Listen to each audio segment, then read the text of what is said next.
মুসলমানদের জন্য ঈদ হচ্ছে এমন একটি উৎসব যেখানে আপনি আপনার বন্ধু বান্ধব আত্মীয় স্বজন সবার সাথে একত্রিত হয়ে সুন্দর একটি পারিবারিক বন্ধনে আবদ্ধ হতে পারবেন, অর্থাৎ সবার সাথে আপনার দেখা সাক্ষাৎ হবেই কোনো না কোনো কারণে।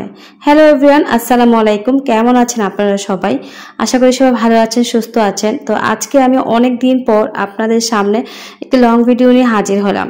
আশা করি আমার এই লং ভিডিওটা দেখে সুন্দর একটি কমেন্ট রেখে যাবেন আপুর কমেন্ট বক্সে, ঠিক আছে? কিন্তু আপনাদের সামনে আমার কোনো ঈদের ব্লগ নিয়ে হাজির হয় নাই। আমি ঈদের কোনো ভিডিও করতে পারি নাই, কারণ হচ্ছে আমি শ্বশুর বাড়িতে ছিলাম, কাজে অনেক ব্যস্ত ছিলাম, যার কারণে আমার কোনো ঈদ রিলেটেড কোনো ভিডিও আপনাদের সামনে আমি আনতে পারিনি। খুবই দুঃখিত।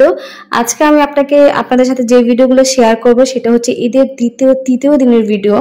সেখানে হচ্ছে আমার শ্বশুর বাড়ির আত্মীয় স্বজন যা আছে আমার শ্বশুরের পক্ষ থেকে, তাদের নিয়ে আমাদের ছোট্ট একটি খাবারের আয়োজন করা হয়েছে। অনেক দিন পর আত্মীয় স্বজনদের সাথে দেখা হবে, তাদের জন্য কিছু সামান্য আয়োজন করা হয়েছে আমার শ্বশুরের পক্ষ থেকে। সেই ভিডিওটাই আপনাদের সাথে সবার সাথে শেয়ার।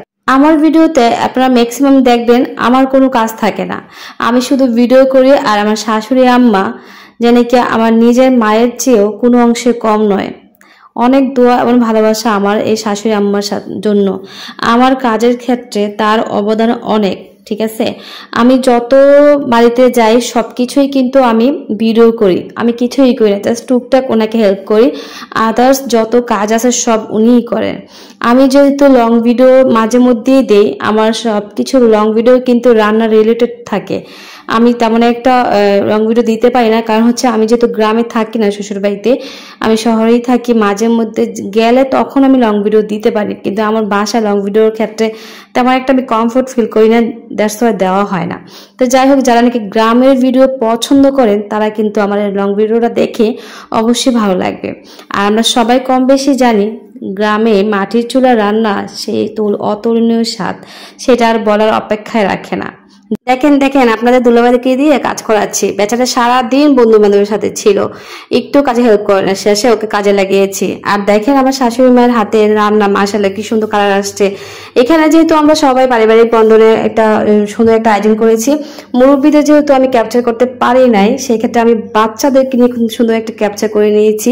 আমার ছোট ছেলের কথা আর কি বলবো, সেটা আর বলার অপেক্ষা রাখে না, সে যত দুষ্টামি করে। আপনারা সবাই কম বেশি সবাই জানেন আমার ছোট ছেলের সম্পর্ক। আমার বাবাটার জন্য সবাই দোয়া করবেন। মাশাআল্লাহ, আমার ছেলে কখনোই নিজের হাতে ভাত খাবে ফার্স্ট টাইম। সবাইকে দেখে তার মনে হচ্ছিল যে আম্মু আমি একাই খাবো, তখন আমাকে বলতেছিল যে আম্মু আমি একাই খাবো। আর দেখেন কত কম বাদ দিয়েছি, বলে কি আমি আমাকে কম দিয়েছো কেন, সবাইকে কত বাদ দিয়েছো, আমাকে আরো দাও। সেই জন্য দিয়েছি, কিন্তু একটুও খায় না, সব নষ্ট করছে। বাচ্চা বলে জানেনই তো কেমন হয়। তো যাই হোক, সম্পূর্ণ ভিডিওটা কেমন লাগলো অবশ্যই আমাকে জানাবেন। আশা করি সবাই ভালো লাগবে, ভালো থাকবেন। আল্লাহ হাফেজ।